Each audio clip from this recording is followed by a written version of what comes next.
এই তীব্র গরমে রক্ত সংকট মোকাবেলা করতে হিমশিম খাচ্ছে ব্লাড ব্যাঙ্কগুলি। তাই কিছুটা হলেও রক্ত সংকট মেটাতে এগিয়ে এলো গলসির কৈতারা সমাজসেবী কর্মীবৃন্দরা। এদিন তাদের উদ্যোগে একটি স্বেচ্ছায় রক্তদান শিবিরের আয়োজন করা হয়। কৈতারা পঞ্চাননতলায় এই শিবিরটি অনুষ্ঠিত হয়, যেখানে পুরুষ মহিলা সহ মোট 55 জন স্বেচ্ছায় রক্তদান করেন।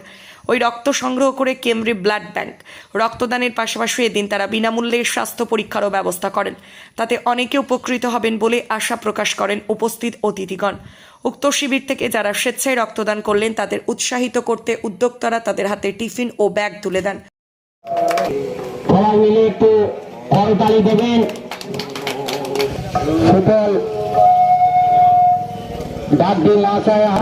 বৃন্দ প্রতি বছরের ন্যায় এবছরও এই রক্তদান শিবির এবং একটি স্বাস্থ্য শিবিরের আয়োজন করেছে। আমি সশরীরে উপস্থিত হয়ে নিজেকে গর্বিত অনুভব করছি। এখানে আমাদের রক্ত এমন একটা জিনিস, রক্ত ছাড়া কোনো মানুষ বাঁচতে পারে না। সে যে জাতিরই হোক, জাতি ধর্ম বর্ণ নির্বিশেষে প্রত্যেকটি মানুষের রক্তের প্রয়োজন।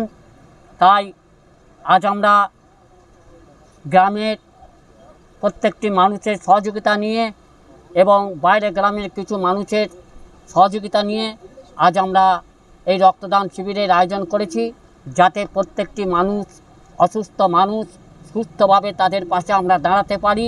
তার জন্য আজ আমাদের এই রক্তদান শিবিরের আয়োজন করা। শিবিরে কতজন রক্ত দিলেন? আজকে আমরা মোটামুটি 55 থেকে 60 জন রক্তদাতা রক্ত দান করব। তাদেরকে উৎসাহিত করার জন্য প্রথমেই আমরা কৈতারা গ্রামের সমাজসেবী কর্মীবৃন্দের তরফ থেকে তাদেরকে আমরা স্যালুট জানাই। তার সাথে সাথে আমাদের কোনো কিছু বিরাট কিছু দেওয়ার সামর্থ্য নাই, কিন্তু আমরা যেটুকু পেরেছি তাদের সম্মানার্থে কিছু আমরা সহযোগিতা করেছি। একটা করে টিফিন, একটা করে ব্যাগ আমরা তাদের হাতে তুলে দিতে পেরেছি এবং তাদেরকে অভিনন্দন জানাচ্ছি, যাতে পরবর্তীকালে তাদেরকে আবার আমরা রক্তদানের জন্য ডাকতে পারি। তার জন্য তাদের কাছে আমরা বিরাট আশা রেখেছি। আমার নাম শ্রী বাসুদেব দত্ত। এখানে উপস্থিত থেকে দেখলাম যে এখানে কৈতারা সমাজসেবী বৃন্দরা একটা রক্তদান শিবির করেছেন, সাথে সাথে একটা স্বাস্থ্য শিবিরের আয়োজনও করেছেন।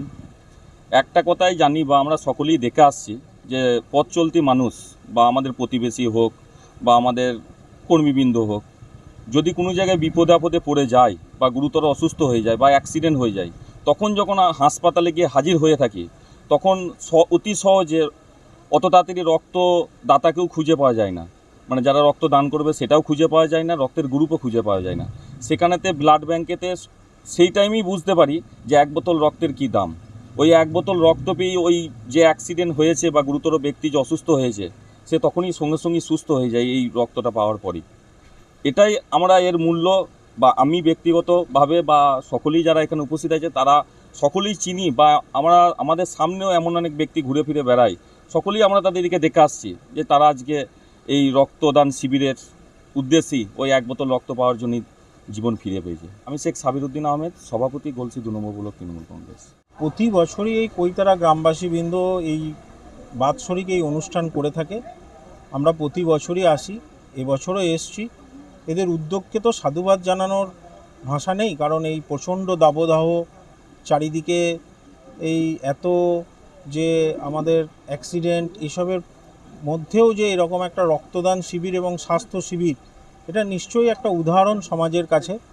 কারণ এই রক্তদান উৎসবই একমাত্র উৎসব যেখানে কোনো মানুষের যদি বাড়িতে বিপদ হয় এবং তার যদি রক্তের প্রয়োজন হয়, তখনই বোঝা যায় যে রক্তের গুরুত্ব কতটা। এবং এই একটাই উৎসব, রক্তদান উৎসব, যেখানে জাতি বর্ণ ধর্ম এসব দেখা হয় না।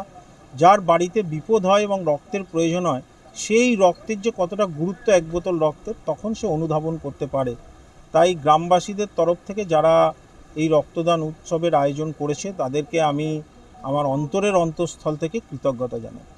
আর একটি কথা, যে এখানে উদ্যোক্তা গোটা গ্রামবাসী বৃন্দ, কিন্তু যাদের নাম না বললেই নয়, বিশেষ করে অরূপদা, উজ্জ্বল, আমাদের বাসুদা, প্রকাশ আছে আর সাহেব আছে, এরা একটা যখন কোনো টিম ওয়ার্ক হয়, কিছু লোকের নেতৃত্ব দিতে হয়। এদের নেতৃত্বে এই গ্রামবাসী বৃন্দের পক্ষ থেকে প্রতিটা অনুষ্ঠানেই প্রায় আমরা আসি, খেলা, বিভিন্ন সামাজিক অনুষ্ঠান, আর এই উৎসবেও এসছি। এদেরকেও আমরা কৃতজ্ঞতা জানাই। আমি শৈলেন হালদার, পূর্ব বর্ধমান জেলা তৃণমূল কংগ্রেসের সম্পাদক। গলসি থেকে শেখ আজহার উদ্দিনের রিপোর্ট, সোজা কথা নিউজ, পূর্ব বর্ধমান।